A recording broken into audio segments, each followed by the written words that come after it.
Tuhan bersamamu.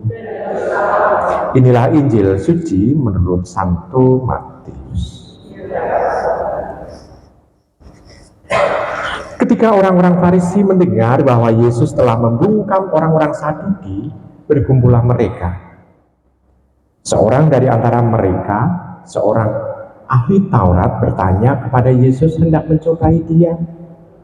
Guru, hukum manakah yang terbesar dalam hukum Taurat? Yesus menjawab, kasihlah Tuhan Allahmu dengan segenap hatimu, dengan segenap jiwamu, dan dengan segenap akal budimu. Itulah hukum yang utama dan yang pertama. Dan hukum yang kedua, yang sama dengan itu ialah, kasihlah sesamamu manusia seperti dirimu sendiri.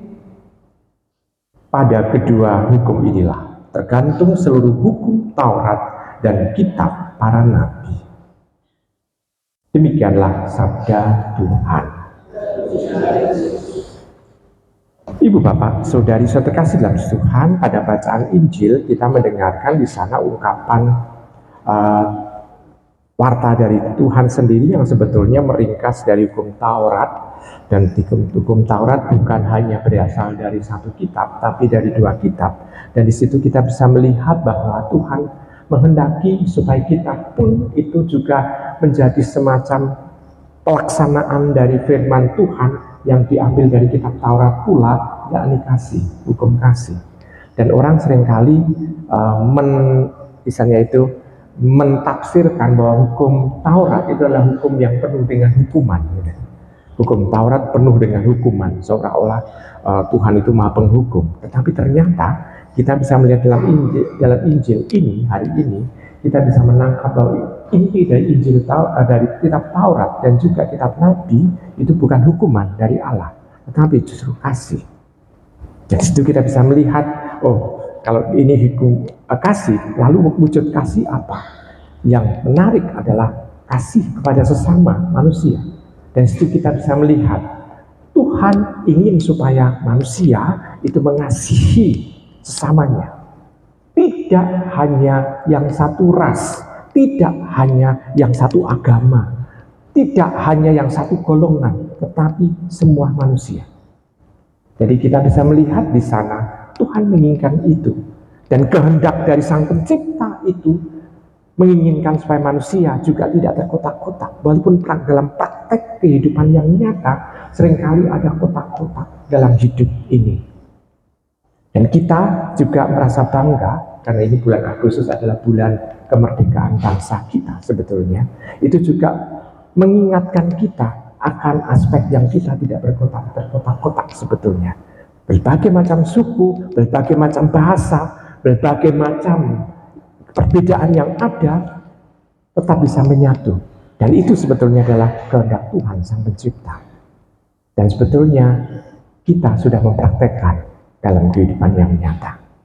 Yang menjadi sesuatu renungan dalam diri kita adalah, seandainya ada orang yang mengatakan perbedaan itu sebagai yang menjadi kehendak Tuhan sehingga kita harus berbeda segala-galanya. Bahkan juga seringkali orang mendakwa bahwa surga pun itu terkapling-kapling. Itu hanya milik golongan kami, golonganmu tidak. Ini berarti orang itu seolah-olah menjadi Allah sendiri dalam kehidupan di tengah masyarakat. Orang lupa akan kehendak Allah, bahwa Allah menciptakan ini untuk semua orang. Dan kalau demikian, Tuhan berkehendak menyelamatkan semua orang. Nah, kalau sekarang kita hubungkan dengan peringatan yang kita rayakan pada hari ini, lalu di mana hubungannya? Sebetulnya tidak ada hubungannya apa-apa, tetapi kita bisa menghubungkan pada saat Santa Perawan Maria Ratu yang kita peringati hari ini, dan kita hubungkan dengan bacaan ini. Dan memang itu bukan bacaan yang memang dikhususkan untuk peringatan Bunda Maria Ratu, namun kita masih bisa menghubungkan bahwa Tuhan tidak pernah mengkotak-kotakkan bahwa surga hanya milik laki-laki, tapi ternyata juga adalah perempuan, bahkan menjadi ratu. Maksudnya adalah teladan kehidupan dari Bunda Maria itu adalah teladan yang indah, supaya kita pun itu juga bisa merasakan dan mengalami hal yang sama, yakni kehidupan bersama dengan Allah di surga. Nah, Ibu Bapak, Saudari terkasih dalam Tuhan, keteladanan Bunda Maria terletak di sana, diungkapkan oleh Tuhan Yesus berkali-kali dalam bacaan Injil, adalah mendengarkan firman Tuhan dan melaksanakannya. Dan itu yang menjadi suatu dalam tanda kutip syarat untuk bisa ikut bahagia bersama dengan Allah di surga. Nah, maka kalau kita itu mencoba untuk mendengarkan firman Tuhan, dan firman itu bisa berasal bukan hanya dari Injil tetapi juga dari Taurat dan kitab Nabi, maka kita harus bisa melaksanakan hukum kasih itu. Hukum kasih tidak hanya untuk diungkapkan, tetapi juga dilaksanakan dengan konsekuen. Dan Bunda Maria konsekuen dalam melaksanakan itu dan mewujudkan kasih Tuhan dalam kehidupan yang nyata.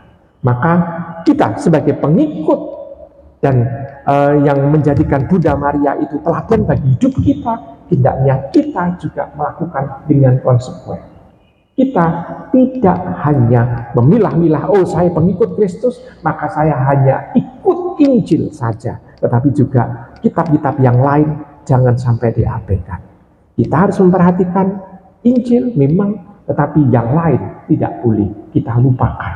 Tetapi juga harus kita perhatikan. Nah, Ibu Bapak, Saudari dikasih dalam Tuhan, maka mari kita dengan teladan Bunda kita Maria itu, kita bisa melakukan sabda Tuhan dengan penuh konsekuen dalam kehidupan yang nyata, karena itulah yang memang dikehendaki oleh Tuhan. Sabda Tuhan bukan hiasan, bukan rangkaian kata-kata, bukan juga soal menghafal ayat, tetapi melakukan secara nyata, dan orang bisa merasakan kasih Tuhan yang kita lakukan dalam kehidupan yang nyata, dan orang bisa tertarik kepada kita karena Tuhan yang sudah menggerakkan kita itu. Selamat merenungkan.